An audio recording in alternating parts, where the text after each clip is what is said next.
ہم اعلان کرتے ہیں، میں اعلان کرتا ہوں، میری صرف ایک شرط ہے، اس بورڈ کے اندر دعوت اسلامی کے بھی بڑے مفتی موجود ہونے چاہیے، پھر اس کے بعد مجھ پہ لگائے جانے والے جتنے اعتراض ہیں، یہ فقیر ڈنکے کی چوٹ پر کیمرے کے سامنے جواب دے گا۔ اگر وہ بورڈ مطمئن نہ ہو، میں پوری دنیا کے سامنے بار بار توبہ کروں گا، کیونکہ توبہ کرنے والے اللہ کے محبوب ہوتے ہیں۔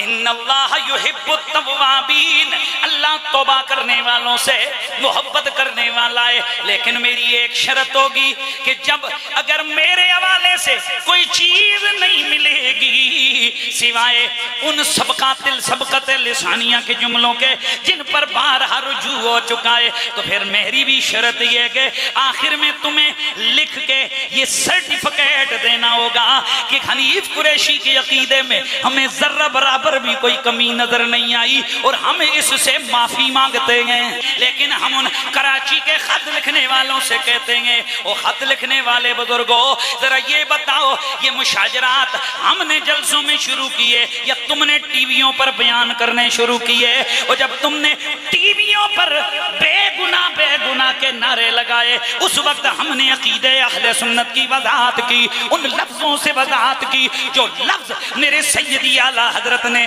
فتح رضویہ شریف میں لکھے گئے۔ اب ہم جناب یہ چیلنج کرتے ہیں اور کہتے ہیں کہ ہمت کرو، ذرا